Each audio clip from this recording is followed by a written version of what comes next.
अयोध्या में राम मंदिर बनने के बाद लगा था कि बाबरी मस्जिद का चैप्टर अब इतिहास के पन्नों में दर्ज हो गया है, लेकिन पश्चिम बंगाल से आई कुछ तस्वीरें और एक ऐलान ने इस पूरी बहस को फिर से जिंदा कर दिया है।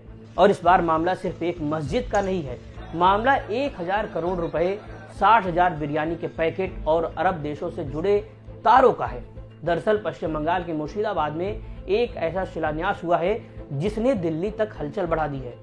तृणमूल कांग्रेस यानी टीएमसी के सस्पेंडेड विधायक हुमायूं कबीर ने ऐलान कर दिया है कि वो बंगाल में एक नहीं बल्कि 3 बाबरी मस्जिदें बनाएंगे।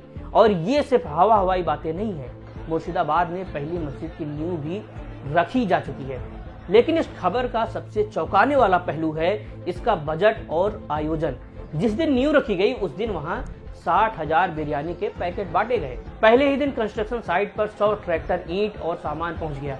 दावा किया जा रहा है कि सिर्फ मुर्शिदाबाद वाली मस्जिद पर करीब 300 करोड़ रुपए खर्च होंगे और अगर तीनों मस्जिदों का हिसाब जोड़ लिया जाए तो कुल बजट 1000 करोड़ रुपए बताया जा रहा है। अब सवाल ये है कि एक विधायक, भले ही वो सस्पेंडेड हो, इतने बड़े प्रोजेक्ट का ऐलान कैसे कर सकता है? क्या ये सिर्फ धार्मिक आस्था का मामला है या फिर इसके पीछे कोई गहरी सियासी चाल है?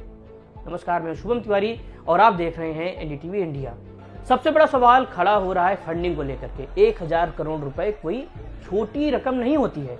हुमायूं कबीर का दावा है कि एक ही शख्स ने उन्हें 80 करोड़ रुपए का डोनेशन दे दिया है, लेकिन वो शख्स कौन है इसका कोई खुलासा नहीं हुआ।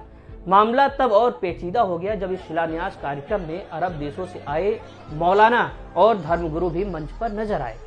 अब जांच एजेंसी और विपक्ष ये सवाल पूछ रहे हैं कि क्या इस प्रोजेक्ट के लिए खाड़ी देशों से फंडिंग हो रही है? क्या विदेशी पैसा बंगाल के रास्ते भारत में एंट्री कर रहा है? हुमायूं कबीर जिस कॉन्फिडेंस के साथ बात कर रहे हैं वो इशारा करता है कि बैकअप बहुत तगड़ा है, लेकिन बिना किसी सरकारी मदद के इतना बड़ा इंफ्रास्ट्रक्चर खड़ा करना, वो भी बाबरी मस्जिद के नाम पर, ये टाइमिंग कई शक पैदा करती है।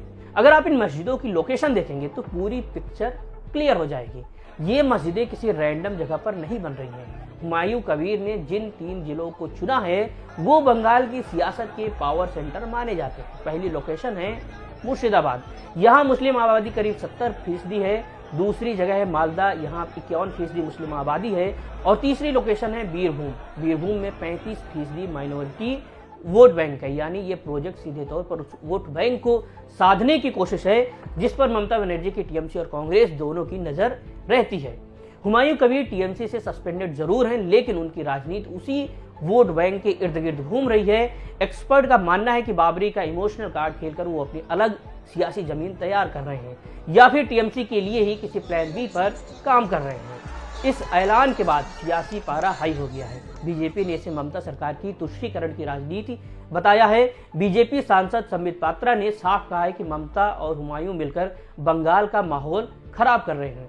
यूपी के डिप्टी सीएम केशव प्रसाद मौर्य ने एक इंटरेस्टिंग पॉइंट उठाया है। उन्होंने कहा कि मस्जिद बनने से किसी को दिक्कत नहीं है।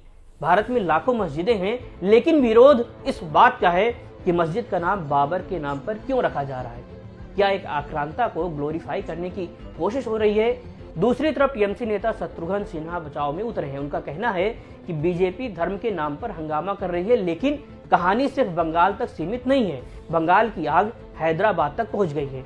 वहां भी तहरीक मुस्लिम सब्बन संगठन ने ऐलान कर दिया है कि वो ग्रेटर हैदराबाद में बाबरी स्मारक बनाएंगे, साथ ही स्कूल और अस्पताल भी खोलेंगे। कुल मिलाकर अब आने वाले चुनाव के लिए बाबरी फिर से एक बड़ा मुद्दा बनने जा रहा है। लेकिन फंडिंग कहां से आ रही है? सरकार इस पर क्या एक्शन लेगी और क्या बंगाल दूसरा रास्ता अपना रहा है? ये देखना बहुत दिलचस्प होगा।